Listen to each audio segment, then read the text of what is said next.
Hello student, welcome back our YouTube channel science beta. তো প্রিয় ছাত্রছাত্রীরা, আজকে আমি তোমাদের সঙ্গে ক্লাস 11-এর ফিজিক্সের ফ্রিকশন বা ঘর্ষণ এই চ্যাপ্টারের এমসিকিউ প্রশ্নের সমাধানে আলোচনা করব। অলরেডি দুটো পার্ট আপলোড করা হয়ে গেছে। সেখানে তোমাদের ছায়া প্রকাশনের বই থেকে যে এমসিকিউ প্রশ্ন ছিল 1 থেকে 20 পর্যন্ত এমসিকিউ প্রশ্নের সহজ সরল করে ব্যাখ্যা সহকারে সমাধান করা হয়ে গেছে। যারা দেখুনি অবশ্যই দেখে নেবে, লিঙ্ক এই ভিডিও ডেসক্রিপশনে তোমরা পেয়ে যাবে। আজকে আমি 21 নম্বর থেকে শুরু করব এবং যেই সমস্ত এমসিকিউ প্রশ্ন সমাধান করাবো চেষ্টা করো সব থেকে সহজ করে বোঝানোর, যাতে করে তোমার ভিডিও দেখি সঙ্গে সঙ্গে বুঝতে পেরে যাবে। ওকে, তো আমরা শুরু করবো। তার আগে তোমাদের বলে রাখি, তোমরা যারা এখনও পর্যন্ত সায়েন্স বিটি চ্যানেল সাবস্ক্রাইব করোনি অবশ্যই চ্যানেলটি সাবস্ক্রাইব করবে এবং পাশে থাকা বেল আইকন প্রেস করবে। ভিডিওতে একটা লাইক দেবে আর বন্ধুদের সঙ্গে বেশি করে শেয়ার করবে। তো দেখে নাও 21 নম্বর এমসিকিউ প্রশ্নটা কী আছে। একটি এম ভরের বস্তু নততলের সাম্যাবস্থায় আছে।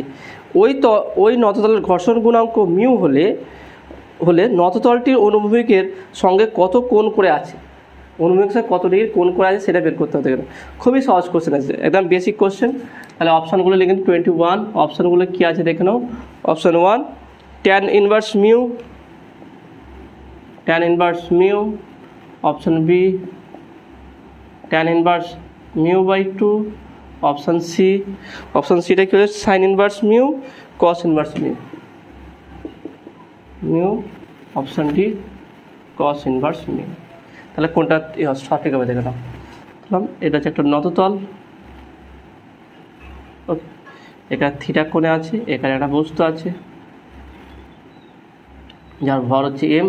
তাহলে এর নিজের দিকে কাজ করবে কি এম জি সাইন থিটা, আর এটা এই দিক বরাবর কাজ করবে কি এম জি কস থিটা, আর এর ওজনটা এই দিক বরাবর এম জি কাজ করবে।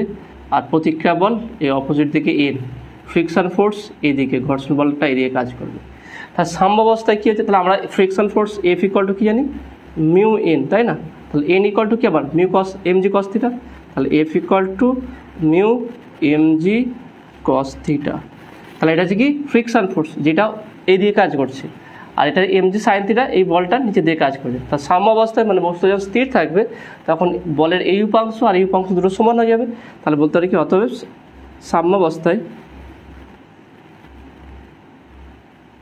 সাম্যাবস্থায়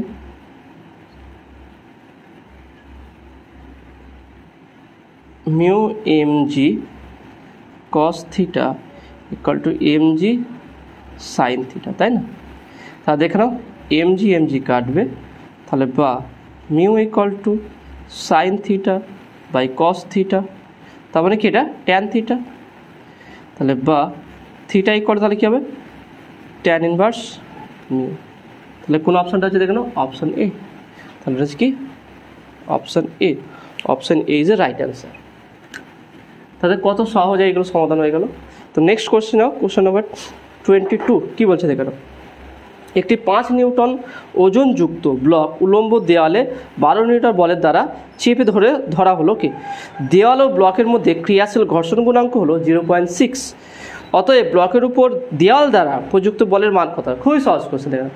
কোশ্চেনটা কীভাবে ঘুরিয়ে দিয়েছে দেখে নাও, কীভাবে কোশ্চেনটা যার অ্যান্সারটা কত সহজে বেরিয়ে আসবে দেখে নাও। কোশ্চেন নাম্বার 22 অপশানগুলো লিখছি। অপশানগুলো কী আছে দেখুন। অপশান এ কত বলছে দেখুন 12, 5, 7.2, 13। 12 নিউটন, 5 নিউটন, ওকে, তারপরে কি 7.2, অপশান ডি 13 নিউটন। ছবিটা তোমরা দেখতেই পাচ্ছ যে এখানে একটা দেওয়াল আছে, এখানে একটা ব্লককে চেপে ধরে রাখা আছে। এখানে এফ ইকুয়াল টু 12 নিউটন বল প্রযুক্ত করা হয়েছে, অর্থাৎ 12 নিউটন বল প্রযুক্ত করে এই ব্লকটিকে দেয়ালে চেপে ধরে রাখা হয়েছে। তারপরে ঘর্ষণ বল কোন দিকে কাজ, ওজনটা কোন দিকে কাজ করে দেখেন এইদিকে। ডাব্লিউ ইকুয়াল টু এখানে বলছে কত, ওজন হচ্ছে 5 নিউটন। 5 দেখেন 5 নিউটন ওজনযুক্ত, তাহলে ব্লকটার ওজন হচ্ছে 5 নিউটন, সেটা নিচে দিয়ে কাজ করবে। ঘর্ষণটা কোন দিকে কাজ করবে দেখানো, ঘর্ষণ বলটা এইদিকে এফ কাজ করবে, ওকে। এখানে ঘর্ষণ গুণাঙ্ক মিউ ইকুয়াল টু বলে দিয়েছে কত 0.6। এতগুলো ডেটা দেওয়ার পর, এতগুলো ডেটা গিভেন আছে, ওকে, তারপর কি বলছে দেখে নাও দেওয়াল দ্বারা প্রযুক্ত বলের মান কত হবে। অর্থাৎ এই দেওয়াল, যেই দেওয়ালে ব্লকটাকে চেপে ধরে রাখা হয়েছে, সেই দেওয়াল ব্লকের উপরে কতটা বল প্রযুক্ত করবে সেইটা বের করতে বলেছে। তাহলে আমরা জানি কি প্রত্যেককে প্রতিক্রিয়া থাকে নিউটন থার্ড ল অনুযায়ী, যখন আমরা কোনো বল প্রযুক্ত করবো সেই ওজনটাই বা সেই ভরটাই উল্টো দিকে দেখায়। অর্থাৎ যদি আমরা একটা দেখি একটা ব্লক আছে ধরুন দেওয়ালে, তাহলে এর ওজন যদি mg হয়, তাহলে এর প্রতিক্রিয়া বলটা n ইকুয়াল টু কী হবে, n প্রতিক্রিয়া বল উপর দিয়ে কাজ করে, তাহলে n ইকুয়াল টু কী হবে, এটা mg হয়ে যাবে, তাই না? এটা তো হয়। তার মানে যেটা ওজন হবে যেই বল দ্বারা, যেই ওজন দ্বারা কোনো ব্লক বা কোনো বস্তু দেওয়ালের উপরে বা ভূমির উপর প্রযুক্ত করবে, ভূমি বা দেওয়াল তার অপোজিট থেকে ঠিক সমান বল প্রতিক্রিয়া স্বরূপ দেখাবে। তাহলে এখানে যদি 12 নিউটন বল প্রযুক্ত করে ব্লকটাকে দেওয়ালে চেপে রাখা হয়, তাহলে অপোজিট দিকে দেওয়াল কত বল প্রযুক্ত করবে, 12 নিউটন বল। অর্থাৎ আমরা জানি F dash equal to F, opposite direct, F dash equal to minus F, opposite direction হবে, তাহলে F dash equal to -12 Newton. তার মানে যদি ম্যাগনিটিউড নিই F dash equal to 12 Newton, তাহলে 12 নিউটনই বল দেখা দেবে প্রযুক্ত করবে। তাহলে option A is right answer, option এটাই সঠিক হবে, এখানে অন্য কিছু নাই। তাই না? এই এত কিছু ডেটা দিয়েছে জাস্ট ঘুরিয়ে মাইন্ডটাকে ঘোরানোর জন্য, কিন্তু বেসিকভাবে যদি চিন্তা ভাবনা করো যে একটা বস্তুকে দেয়ালে চেপা দেওয়া হয়েছে একটা নির্দিষ্ট বল দ্বারা, তাহলে দেয়াল কত বল প্রযুক্ত করবে, তা যেই বলে আমি দেয়ালের উপর আঘাত করব, দেওয়াল ঠিক সেই পরিমাণ বল আমাকে আঘাত করবে। আমি যখন একটা দেয়ালে ঘুষি মারবো, যেই বল দিয়ে দেয়ালে মারবো, দেয়ালও ঠিক সেই বলে আমার এখানে হাতে আঘাত করবে। তাহলে দেয়ালে আমি যেই বল দিয়ে ব্লকটাকে চেপে ধরবো, দেয়ালও সেই বলটা দিয়ে ব্লকের উপরে প্রযুক্ত করবে, তবেই তো বস্তু স্থির থাকবে। যদি দেয়াল বল প্রযুক্ত না করতো, তো দেয়াল ভেঙে ব্লকটা চলে যেত, তাই না? তাহলে এখানে 12 নিউটনই হবে। ওকে, তো আশা করি তোমরা বুঝতে পেরেছো। Next question number 23। Question number 23 কী বলছে দেখে নাও। একটি 13 মিটার দৈর্ঘ্যের মইকে একটি মসৃণ উলম্ব দেয়ালে দাঁড় করানো হলো, যার নিম্নভাগ দেওয়ালের গোড়া থেকে 5 মিটার দূরে অবস্থিত। মেঝে ও মইয়ের নিম্নাংশের মধ্যে ন্যূনতম ঘর্ষণ গুণাঙ্ক কত হলে মইটির সাম্যাবস্থায় থাকবে? খুবই ইন্টারেস্টিং কোশ্চেন আছে, দেখে নাও। এটা আমরা খুবই সহজে সমাধান করতে পারবো। কী হবে দেখে নাও, কোশ্চেনটা কিন্তু খুবই ইন্টারেস্টিং আছে। তাহলে কোশ্চেন নাম্বার 23, অপশানগুলো দেখে নাও কী আছে।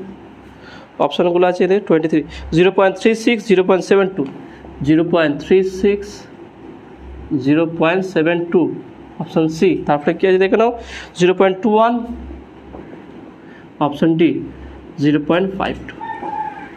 এবারে কোশ্চেনটা বোঝার চেষ্টা করো।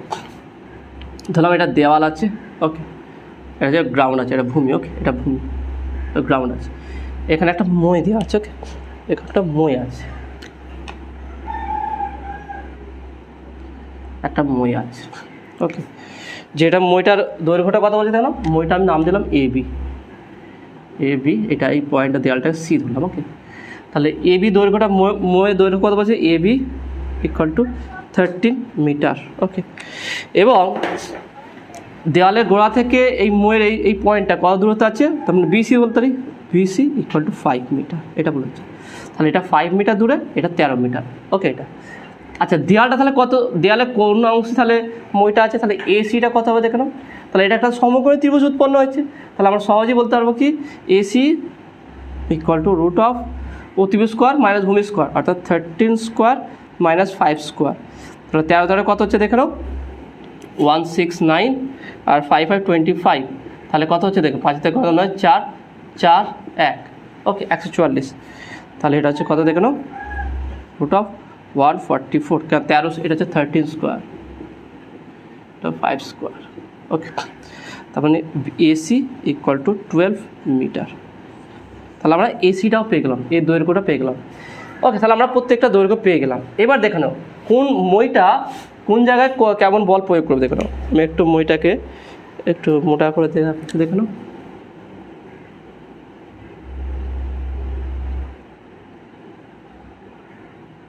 ওকে। তাহলে মইটা দেখে নাও, মইটার এই জায়গাটা দেয়ালের সঙ্গে আটকানো আছে, তাহলে দেয়ালের উপর বল প্রযুক্ত করছে, আর এই অংশটা এই ভূমির উপর বল প্রযুক্ত করছে। তাহলে এর বিপরীত দিকে একটা বল প্রযুক্ত হবে, আর এর বিপরীত দিকে একটা বল প্রযুক্ত হবে। ভালো করে দেখলাম, এই মইয়ের দুটো অংশ আছে, একটা দেওয়ালের সঙ্গে আর একটা ভূমির সঙ্গে আছে। তাহলে ভূমির সঙ্গে যে অংশটা আছে, তাহলে ভূমির দিকে বল প্রযুক্ত করলে ভূমি তার অপোজিট দিয়ে প্রতিক্রিয়া বল প্রযুক্ত করবে, সেটাকে আমি N1 বলছি, আর এটাকে আমি বলছি N2 বলছি। এবং মইটার নিজস্ব ওজন যেটা মিডিল বরাবর কারণ অভিকেন্দ্র বরাবর সর্বদা নিজের থেকে কাজ করবে, সেটাকে আমি ধরলাম ডাব্লু ধরলাম। ওকে, ডাব্লু ধরলাম, এটা ডাব্লু। তাহলে দেখে নাও, তাহলে আমাকে বের করতে বলেছে কি এখানটায়, যে দেখে নাও এখানে বের করতে যে সামঞ্জস্য থাকলে তাহলে ঘর্ষণ গুণাঙ্ক কত, মিউটা কত। এবার দেখে নাও, যেহেতু এইটা মসৃণ তাহলে এখানটায় কোনো বল প্রযুক্ত হবে, ঘর্ষণ গুণাঙ্ক কাজ করবে না, এটা মসৃণ, এটা অমসৃণ, তাই না। এসি হচ্ছে দেওয়ালটা হচ্ছে মসৃণ তল,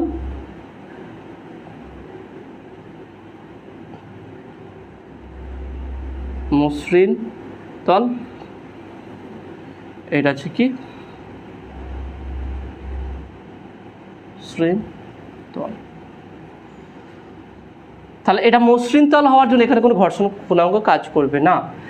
এবার দেখে নাও এখানে এটা অমসৃণ, তাহলে এই যে এখানটায় যদি সাম্যাবস্থা না থাকতো তাহলে মইয়ের গোড়াটা কী হতো, এই দিকে ঘুরছিল হতো। নর্মাল দেখবে দেয়ালে যখন কোনো মই লাগানো এইভাবে অ্যাঙ্গেল করে, এবং এইটা এই দিকে ঘুরছিল, এই দিকে নয়, এই অংশটা দেয়ালের এই অংশটা কখনো এই দিকে গচ্ছিল হয় না, এই দিকে গচ্ছিল হয়। তাহলে এই দিকে যদি গচ্ছিল হয় তাহলে ঘর্ষণটা কোন দিকে কাজ করবে, এই দিকে কাজ করবে, তাই না, এই দিকে কাজ করবে। তাহলে ঘর্ষণ গুণাঙ্ক যদি মিউ ধরলাম এই দেয়ালের ঘর্ষণ গুণাঙ্ক মিউ বা ভূমির, এখানে লিখে দেবে ধরি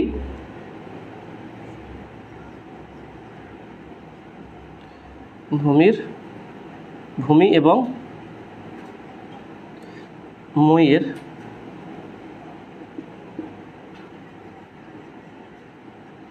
ঘর্ষণ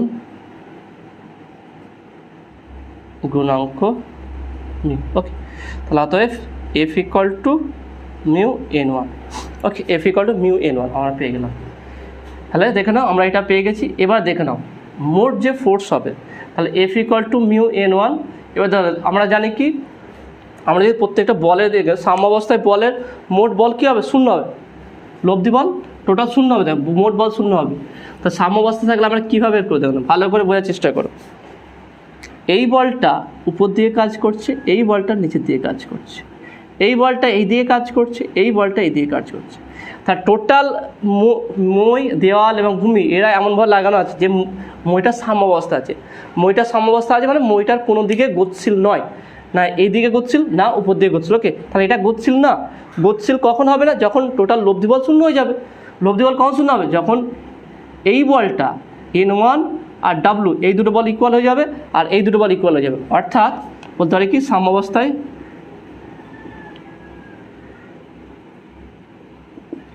বলতে পারি কি W ইকুয়াল টু n1 এবং n2 equal to f, n2 equal to f, তাই না। ভালো করে দেখে নাও, W ইকুয়াল টু n1, এই বলটা পরস্পর সমান হবে আর এই বলটা পরস্পর সমান হবে। কারণ দেখে নাও এইটা উপর দিয়ে কাজ করছে, এটা নিচে দিয়ে কাজ করছে, তাহলে দুটো ইকুয়াল হয়ে গেল, ব্যালেন্স হয়ে গেল। এই বলটা এদিকে কাজ করছে, এই বলটা এদিকে কাজ করছে, তাহলে দুটো ইকুয়াল হয়ে গেল, ব্যালেন্স হয়ে গেল। তাহলে এইটা হচ্ছে সাম্যাবস্থায়। আবার এফ ইকুয়াল টু কি জানি, মিউ n1, বা n2 equal to mu n1। ওকে, আবার n1 ইকুয়াল টু কি জানি, বা n2 equal to mu W। তাহলে এটাকে আমি 1 নম্বর দিলাম, তাই না, n2 equal to mu W, এটা পেয়ে গেলাম। তাহলে আমরা কী হলো সাম্যাবস্থায়, তাহলে সাম্যাবস্থায় এটা হচ্ছে বল দুটো এই হবে। আবার বলের ভ্রামকও, এখানে বলের ভ্রামকও কি শূন্য হয়ে যাবে, বলের ভ্রামক হচ্ছে কোনো বল ইন্টু দূরত্ব, লম্ব দূরত্ব। তাহলে আমরা যদি এই বি বিন্দু বলি, দুই বিন্দু সাপেক্ষে মইটির বলের ভ্রামক কী হবে, শূন্য হবে। তাহলে দেখব কি আবার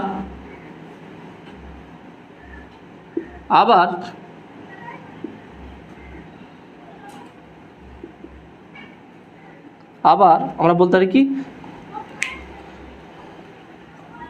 আমরা এটাকে বলতে পারি আবার সাম্যাবস্থায়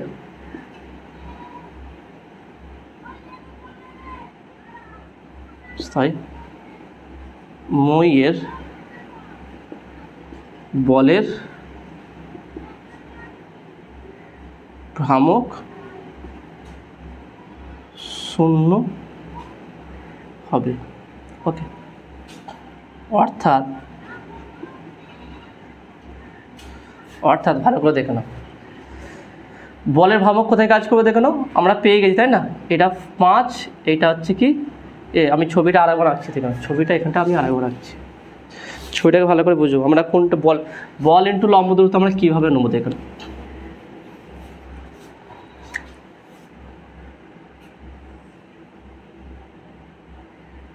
এটা ধরলাম মই।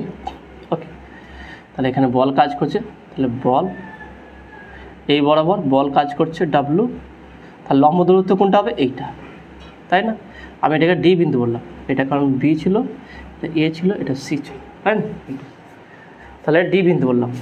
তাহলে বল ইন্টু লম্ব দূরত্ব, দেখুন এইটা বল আর এটা লম্ব দূরত্ব। এখান থেকে না, এইটা বল আর এইটা হচ্ছে লম্ব দূরত্ব। তাহলে এখানে দেখে না, এই বল এই লম্ব দূরত্ব, এই বল এই লম্ব দূরত্ব, এটা পেয়ে গেলাম, তাই না? আমরা বি বিন্দু সাপেক্ষে এটা পেলাম, বি বিন্দু সাপেক্ষে বলের ভ্রামক। অর্থাৎ বলতে পারি কি, বলের ভ্রামক শূন্য মানে কি, এই বলের ভ্রামক আর এইটা পরস্পর। এইটা দেখে নাও, এইটা কোন দিয়ে ঘুরবে? এই দিয়ে ঘোরার চেষ্টা করবে। এর ফলে এই বলটার ফলে মইটা এই দিয়ে ঘোরার চেষ্টা করবে, আর এই বলটার ফলে N2 বলটার ফলে মইটা এই দিকে ঘোরার চেষ্টা করবে। দুটো ইকুয়াল হয়ে যাবে, ইকুয়াল হয়ে গেলে কী হবে? সেটা সাম্যাবস্থায় পৌঁছে যাবে। তাহলে সাম্যাবস্থায় বললাম কি, তাহলে দুটো বলের ভ্রামক শূন্য হবে, তাহলে এইটা আর এইটা ডিফারেন্স শূন্য, মানে এই দুটো ইকুয়াল হয়ে যাবে। তাহলে বলতে পারি অর্থাৎ N2 ইন্টু লম্ব দূরত্ব কী আছে, এখান থেকে দূরত্বটা AC, N2 into AC equal to W into BD. ভালো করে দেখে নাও, এই বল আর এই লম্ব দূরত্ব, বলের ভ্রামকের সংজ্ঞা কী ছিল? বল ইন্টু লম্ব দূরত্ব। তাহলে এই বল আর এখান থেকে লম্ব দূরত্ব হচ্ছে এইটা ইকুয়াল টু এই বল আর এই লম্ব দূরত্ব হচ্ছে এইটা। তাহলে বা বলতে পারি কি, N2 ইকুয়াল টু কী ধরেছিলাম? N2 equal to mu W. তাহলে মিউ ডাব্লু ইন্টু এসি কত? 12 equal to W into BD. BD মানে এখান থেকে, এটা মধ্যবিন্দু তো, তাহলে মধ্যবিন্দু হলে বিসিটা কত ছিল? বিসিটা দেখে নাও 5, তাহলে 5/2। তাহলে ডাব্লু ডাব্লু কাটবে, মিউ ইকুয়াল টু, তাহলে বা মিউ ইকুয়াল টু 5/12 24, তাহলে বা মিউ ইকুয়াল টু, তাহলে 5/24 করো, কত হচ্ছে দেখবে? এটা আসবে নিয়ারলি ইকুয়াল টু 0.21 এর কাছাকাছি আসবে, দেখবে এটা কত আছে, এটা দেখে নাও 5/24, 0.2083, এটা আছে দেখে নাও 0.2083। তাহলে এটাকে আমরা নিয়ারলি ইকুয়াল টু বলতে পারি 0.21। তাহলে অ্যান্সারটা কোনটা আছে দেখে নাও, অ্যান্সারটা হচ্ছে option C. Option C is right answer. পুরো বিষয়টাকে ভালো করে দেখে নাও একবার, কীভাবে আমরা এটা সমাধান করলাম। আমরা এখানে দুটো কাজ করছি, প্রথমে বল নিয়ে কাজ করছি, তারপর যে বলের ভ্রামক।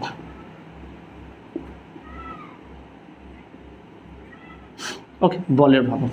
তাহলে এখানে পুরো প্রথম আমরা বলকে ব্যালেন্স করেছি, এই দুটো বল ইকুয়াল করে আমরা একটা সমীকরণ পেলাম একটা, আর বলের ভ্রামক নিলাম।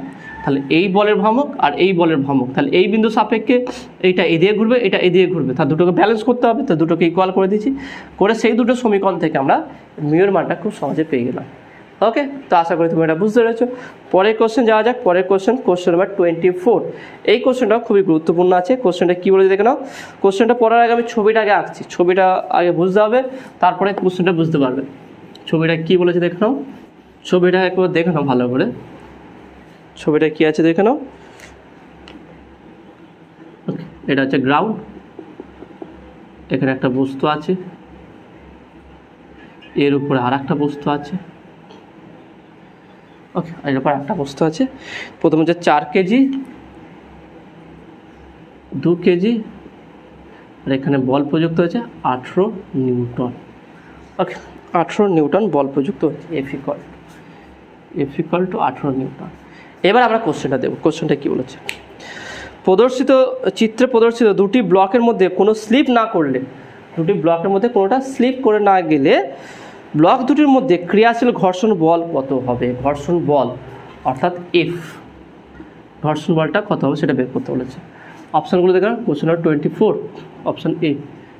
অপশান এটা কী বলছে দেখে নাও। অপশান এ হচ্ছে 0।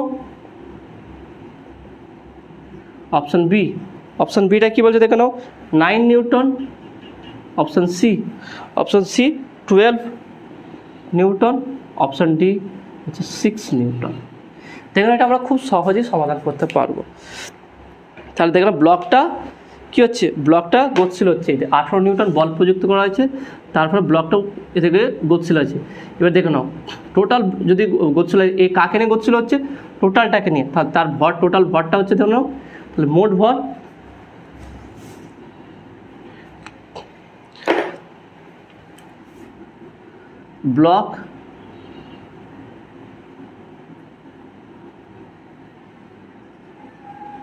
ব্লক দুটির মোট ভর ইকুয়াল টু, আমি ক্যাপিটাল এম ধরলাম, equal to 4 + 2 equal to 6 newton. Okay, বল প্রযুক্ত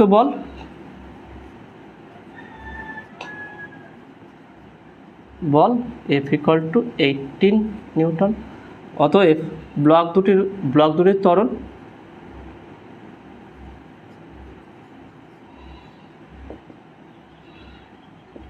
সেটা কত হবে, A ইকুয়াল টু 18/6। 18 নিউটন বলে টানলে একটা ত্বরণ সৃষ্টি হবে, 18/6, 6 × 3 = 18, তাহলে ইকুয়াল টু 3 মিটার/সেকেন্ড স্কোয়ার। তার মানে ত্বরণ পেয়ে গেলাম। তাহলে দেখে নাও, তাহলে ওভারঅল দুটো বস্তু একসঙ্গে এ ত্বরণ নিয়ে গতিশীল হবে। কিন্তু ভালো করে বুঝে নাও, যদি এই ব্লকের উপরে এইটা থাকে, এই বস্তুটা থাকে, তাহলে হঠাৎ করে তাহলে এর গতি কোন দিকে কাজ করবে, এই দিকে পিছনের দিকে পিছলে যাওয়ার, পিছনের দিকে গতিশীল হওয়ার চেষ্টা করবে। তার ফলে ঘর্ষণটা কোন দিকে কাজ করবে, এই দিকে F ঘর্ষণ বল কাজ করবে। এই দুটো দেয়ালের মাঝখানে যে ঘর্ষণ বল আছে, ভালো করে বোঝার চেষ্টা করো। যখন একটা গতিশীল বস্তু, একটা বস্তু আছে, তার উপরে একটা বস্তু আছে, নিচের বস্তুটা যখন গতিশীল করা হয়, তখন উপরের বস্তুটা কী হয়, পিছনের দিকে গতিশীল হওয়ার চেষ্টা করে। এক্সাম্পল স্বরূপ বাসের উপরে তুমি দাঁড়িয়ে থাকো, যে হঠাৎ করে বাস চলা শুরু করে পিছন থেকে ঝুঁকে যায়, তাই না? তার মানে পিছন থেকে একটা গতি অনুভব হয়ে যায়।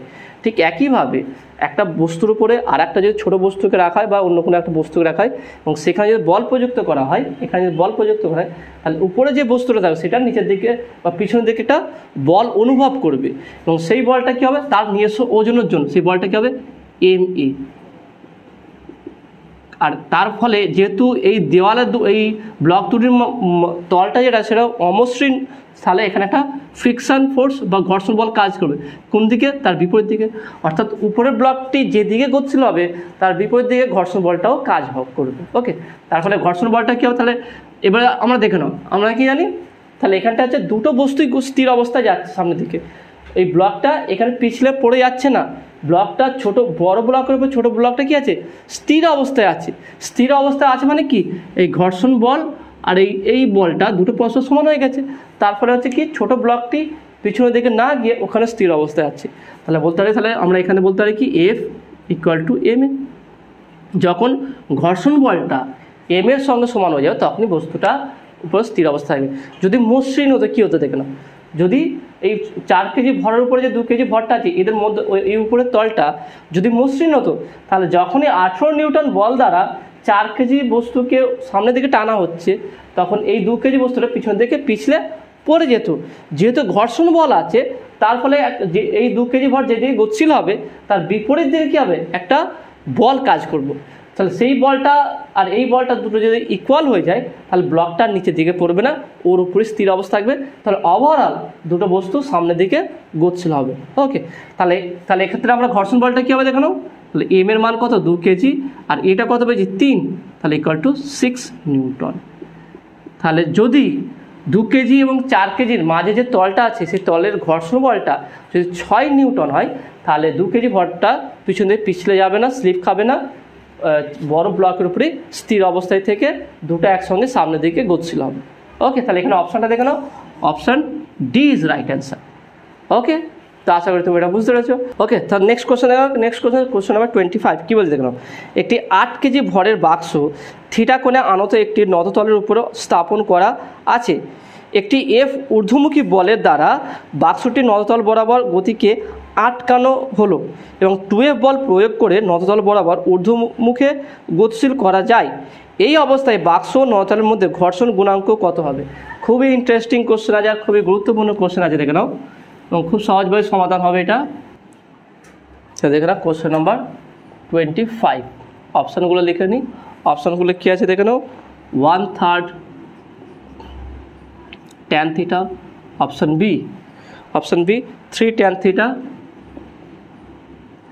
Option C half tan theta, option D কী বলে দেবে 2 ট্যান থিটা। কোশ্চেনটা কী বলে দেবে, কী বের করতে হচ্ছে, ঘর্ষণ গুণাঙ্ক মিউটা কত, খুব সহজে বেরিয়ে যাবে। দেখেন ফার্স্ট কেস 1, ওকে কেস 1 ফার্স্ট কেসটা কী বলে দেখলাম, একটা নততল আছে,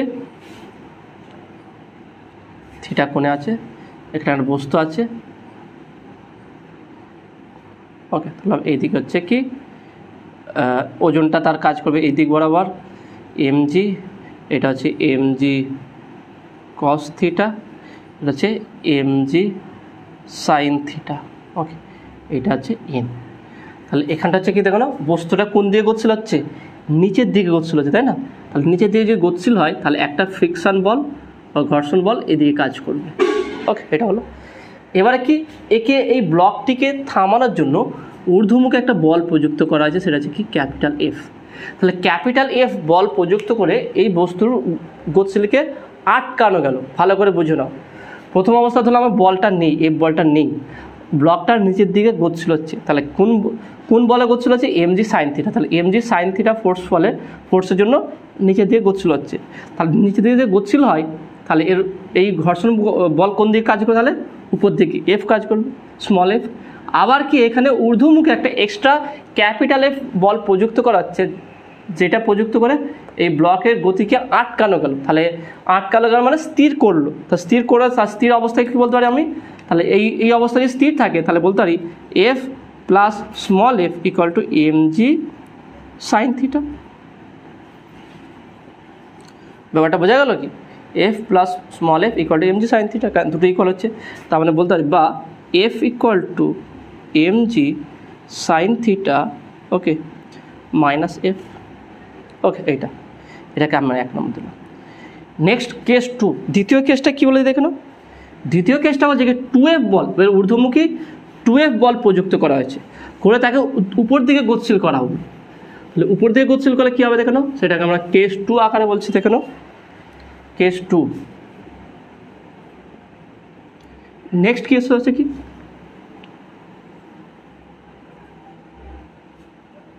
থিটা ব্লক আছে,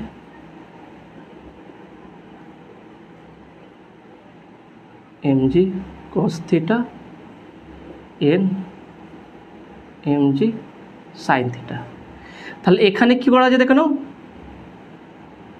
2 ক্যাপিটাল এফ বল প্রযুক্ত করে এই ব্লকটিকে উপর দিয়ে গতিশীল করা হলো, মানে 2f greater than mg sin theta, তবে তো উপর দিয়ে গতিশীল হবে। mg sin থিটা থেকে 2fটা বেশি, তাহলে এফ বল প্রযুক্ত করে থামানো হয়েছে আর 2f বল প্রযুক্ত করে উপর থেকে গতিশীল করা হয়েছে।